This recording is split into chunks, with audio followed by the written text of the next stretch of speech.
հարգելի գործընկերներ, ես էլ եմ ուզում անդրադառնալ պարոն Արշակ Սարգսյանին, կարծես թե այսօրվա նիստի աստղը դուք եք, պարոն Սարգսյան, ուզում եմ անդրադառնալ ձեր մի գրառմանը, ձեր Facebook-յան էջում օրեր առաջ արված, որտեղ դուք ամբողջ գրառումը չեմ ցիտի, բայց հորդորում եք ստուգել Նիկոլ Փաշինյանի ԴՆԹ անալիզը, ինչպես դուք ասեցիք, որ մինչև 18 թիվը անհայտ անձնավորություն եք, չգիտեմ ինչով եք զբաղվում, եւ քաղաքացիական պայմանագրի շնորհիվ հայտնվեցիք այստեղ, խնդրում եմ դա չմոռանաք, ում շնորհիվ եք եկել, թեկուզ մեր դեմ եք մեր շնորհիվ եք հայտնվել, շնորհիվ թող լինի, պատճառով լինի եւ այլն, բայց ես ձեզ մի խորհուրդ եմ ուզում տալ, եթե դուք այդքան շատ եք ուզում ԴՆԹ թեստ ստուգել,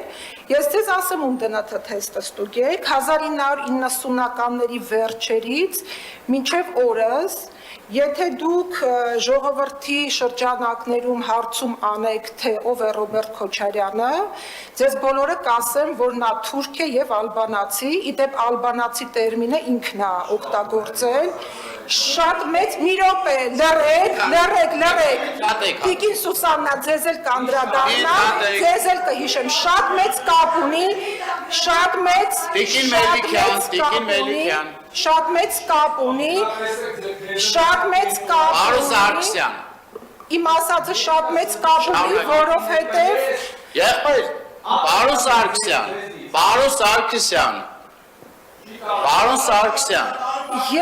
ես համառորեն ինչ կապ ունի, դուք ձեր ելույթներում որ խոսում եք կապ ունի, ձեր ելույթները թարապես ոչ մի բանի հետ կապ չունի ու ձեր ասածները իրականության, բայց ես համբերատար ձեզ լսում էի, դուք եք կուլտուրա ունեցեք, լսեք, կարող եք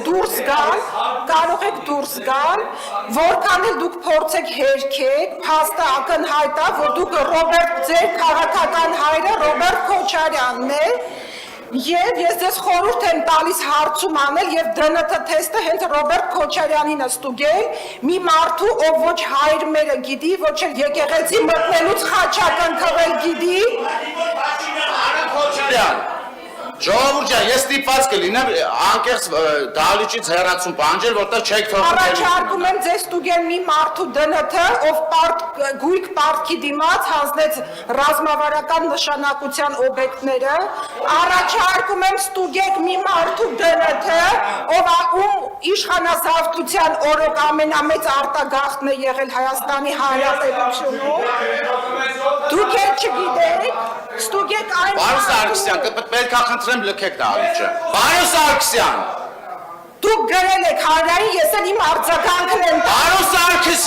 Պարոն Սարգսյան, սա ձեզ վերջին նախազգուշացումն է։ Եթե չեք կարողանում ձեզ կառավարել, ապա դուրս եկեք դահլիճից։ Ինքը հանգիստ ելույթ է անենում, ձեր ելույթների անհամեմատելի է իր ելույթն ու ձեր ելույթները։ Ու նորից եմ կրկնում, այնպեսի որ ձեր ելույթները բոլորը ճշմարտություն են կամ առհասարակ մոտ են ճշմարտությանը, որ մի հատ էլ ինչ-որ բան եք։ Մենք եթե սուս լսում ենք, բարի եղեք սուս լսել։ Շարունակեք։ Ես ձեզ առաջարկում եմ ստուգել մի մարդու ԴՆԹ-ն, ում օրոք գլխատվեց պետականությունը եւ միաժամանակ հենց գլխատվեց հայ առաքելական եկեղեցին, ում օրոք կազմակերպվեց մարտի 1-ը, որի ժամանակ անմեղ մարդիկ գնդակահարվեցին եւ որի ժամանակ բանակը բերվեց հենց Երևանի կենտրոն։ Առաջարկում եմ ԴՆԹ թեստի հանձնեք այն մարդուն, ում քաղաքական հայրն է ձեր ուժի, ում օրոք օտարվել են մանկապարտեզները, որին դուք սենց համառորեն դիմադրում եք եւ դեմ եք, շոու եք անվանում, նախընտրական ինչ-որ քարոզարշավ եք ասում եւ այլն, որտեվ ինձ թվում է դուք զգում եք, որ ինչ-որ մի փուլում ձեր բոլորի տներին է մոտենալու, այս քննող հանձնաժողովում ինչ-որ տեղի կունենա, ծիծաղում է նա, ով վերջին է ծիծաղում եւ վերջում առաջարկում եմ ԴՆԹ թեստ հանձնել այն մարդուն, խոսքը կրկին Ռոբերտ Քոչարյանին է վերաբերվում, ով ողջունել էր Արցախի Հանրապետությունում Շահրամանյանի իշխանության գալը, որից անմիջապես հետո Եվլախում դուք բոլորդ հանձնեցիք Արցախը, դուք բոլորդ հանձնել եք Արցախը եւ չփորձեք այդ ամեն ինչում մեղադրել մեզ եւ փաթաթել մեր իշխանության վզին, այսքանը։ Աննա Ավետիսյան